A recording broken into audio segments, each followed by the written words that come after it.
Alright guys, welcome back to another episode of Assemble. My name is High Ruler, and it has been a while since I've been able to sit here and do a video.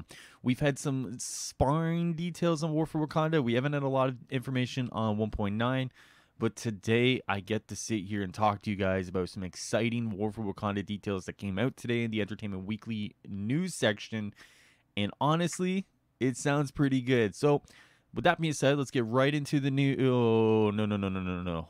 Let's get right into the story of this Wakanda details, and we'll break it all down. Okay, so first and foremost, I literally just woke up, so this is on dark mode, and I've also highlighted some of the more relevant points to discuss. But honestly, guys, you should probably go and read this, because this is a really good article. I have a hard time saying that sometimes when it comes to articles. This was a really good article, and honestly, it's well done work, so you guys should definitely go and read it. I'll link in the description below. Please go and read it. First things foremost, man, Christopher fucking Judge is confirmed as Black Panther, and as someone who grew up with Stargate, this is like mind-blowing, having like two sections of like my fandom like intersect like this. Like, it is without a doubt one of the craziest moments for me. I know people know him as Kratos, and that's totally cool, but for me, I know him as fucking Teal'c, right? Stargate, then Stargate Atlantis. Like, for me, he was always like the alien from another planet who joins SG-1. To have him now in this Avengers game is absolutely fucking crazy to me. And having that so like just confirmed today was just like unbelievable. So with that being said, I'm gonna get the fanboy out of the way here, and we're going to talk a little bit about kind of the article, what it goes over. It kind of reveals some story details, reveals the length of the campaign, and honestly, there's quite a bit here, so let's get right into it. So the other day, they confirmed that Evan Narcisse, oh, I'm going to mispronounce your name, I'm so sorry, he's a writer that's worked on the Rise of the Black Panther comic series, and he's going to be, well, he was a consultant, and I say was because the story's all wrapped up, but he was a consultant on the War for Wakanda expansion.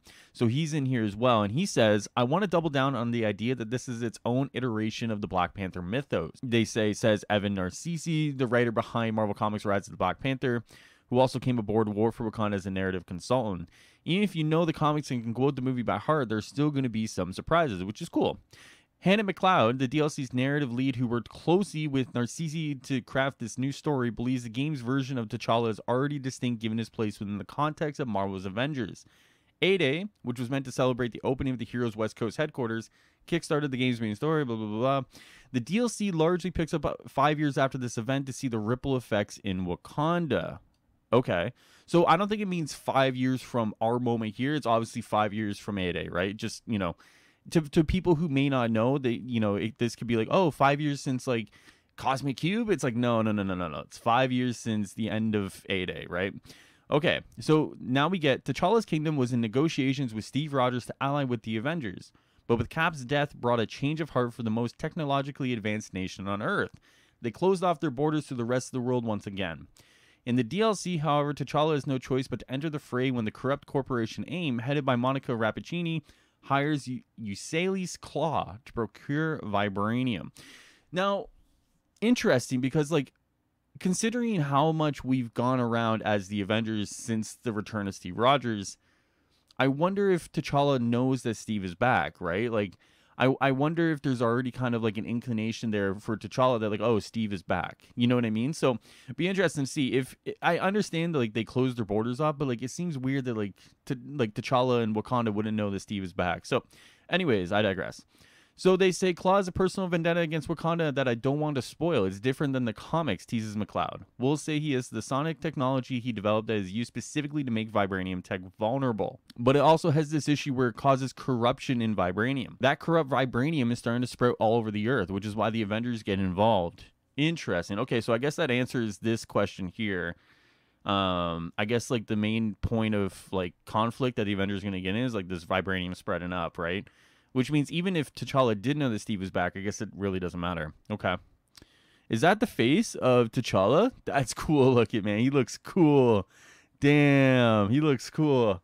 All right. Judge's iteration of Black Panther is in a different place than we typically see of the character. He's older and a little bit more wizened, McLeod says. We're not coming into T'Challa's story at the beginning. He hasn't just lost his father. He hasn't just became king. He's been in this role for a while. That's interesting. a little more battle hardened, a little more wise to, you know, kind of the things going on. That's an interesting kind of take on the character. A lot of the times in comics anyways, we see T'Challa, and currently in the Avengers run right now, T'Challa is kind of like the de facto leader of the Avengers, right? So it's interesting that they've gone sort of closer to that route than kind of like the fresh king. So it'd be interesting to see, because I like T'Challa when he's kind of like front and center of some of these stories, right? The wizened king, that, you know, who can make the tactical decisions, who can make the diplomatic decisions, right? Like, that's going to be a cool story. That's going to be a cool story. All right, Narcisi describes him in relation to Boseman's version. Chadwick's performance was somebody who had more questions about how to perform the role of Black Panther and King. This version doesn't have those questions, he says. He already thinks he has all the answers. I think one of the cool things in this expansion is there's tension between him and Shuri, his tech-savvy sister, like we haven't seen before, but how to best move Wakanda forward. Interesting. Okay. Could that tie into the story? That's an interesting thing right there. Okay, War for Wakanda adds a new single-player mission that brings the length of the total campaign to more than 25 hours. There will be new adversaries, including 2 new central villains. If you follow this channel, you know who these villains are. What McLeod calls a robust cast of Wakandans, like the Dora Milaje and the sorcerer Zawavari. Locations like Shuri's laboratory and the Wakandan War Room. And new missions for the Drop Zone and Threat Sector. Okay, so this is interesting here, because the original article specified that the War for Wakanda campaign is going to be about 25 hours. People are like, War for Wakanda is going to be 24 hours? What the fuck? You know what I mean? Like, and it seems like, based on, if you do the breakdown of the 8A campaign, Taking Aim, Future Imperfect, maybe if you want to, you know, if you really want to be dicey with it and throw like Cosmic Cube in there, right? It seems like more than likely we get about 6 to 9 hours, you know, probably out of, you know, War for Wakanda. You ballpark it somewhere in there, that's probably where you're going to end up, right? Depending on how fast you play, or, you know, how slow you play, you're probably going to get a good, you know, at least roughly in that ballpark, you know, of hours to play, which is pretty good. Like, they did say this would be the single most greatest update since the campaign itself. So if that kind of follows through with this number here and you break it down, yeah, it seems like it checks out. So the rise of the Black Panther was a big influence on this story, which, I mean, I'm going to have to read in the next like month here. If you hadn't already guessed from Narcisi's involvement, dancing around spoilers, McLeod mentions how those comics tell so much about T'Challa's history and his family. So they've been teasing a few things here in terms of the story, right? Obviously, this one right here, mentioning Shuri earlier, it really seems like family and the royal family and how to use that royal family is like, I don't want to say a wedge, but, you know, how do you play that up for the story and how to move Wakanda forward? Really seems like it's going to be a central plot element to the expansion, which is really interesting. We really want that focus on family, but also potential conflicts in family. If your family doesn't all have the same goals anymore, what does that look like? There you go, right? So honestly, it seems like that's sort of the kind of like main points of this article here for the terms of the gameplay, right? There's a lot here that I really want you guys to go and, you know, read, because a lot of the time, you know, it definitely does give you kind of an insight into, you know, the behind the scenes, and gives you guys kind of like an inside look into Christopher Judge's like mindset taking this role, right? And honestly, I love that guy, man. I love that guy so much.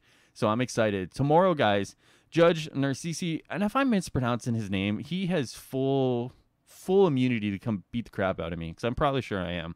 And McLeod will talk further about their experiences working on the War for Wakanda expansion and answer fan questions this Friday starting at 10 a.m. PT on a special Twitch live stream hosted by Crystal Dynamics.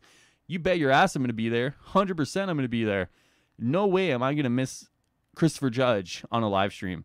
When it got rumored last week that it was Christopher Judge, I tried really hard to see if he'll say indeed on stream, if it was going to be him. If Christopher Judge doesn't say indeed on stream, I'm going to be really hurt. But there it is, guys. There was some great details here. We're starting now to see kind of the ramp up to the marketing, right? And it's only a matter of time before we get, you know, the war table, the deep dive, and sometimes those are mixed together. I've learned by talking with people. But the combat showcase, right? Like, it's only a matter of time before this thing really starts kicking into gear here. And I think bringing in EW, right, Entertainment Weekly, which doesn't really cover the game to the extent that a lot of us do, having them come in and kind of go into this level of depth with, the game really shows that they really want it to be huge, and they really are going to try to make it huge. And hopefully that means in the next few weeks here, we're going to get a lot more details. So honestly, guys, there's a lot here. Please go read the article, and I will link it down in the description. It sounds like shit's going to be cool, man. 6 to 9 hours of War for Wakanda, Christopher Judge, some family conflict, some bosses, some new missions. I mean, same old, same old. You've been here before. You know the deal. But it sounds fun, and I can't wait to learn more about War for Wakanda. Tomorrow, I'm going to be here for that live stream. Through thick and thin, doesn't matter. If a meteor crashes in my neighborhood, I will find some way to be here. All right? There's no way I'm missing that live stream. I will see you guys tomorrow here on the channel, and I will see you guys very soon. Enjoy the rest of your Thursday. Take care. Take it easy, and I will see you guys next time here on Assemble. Later.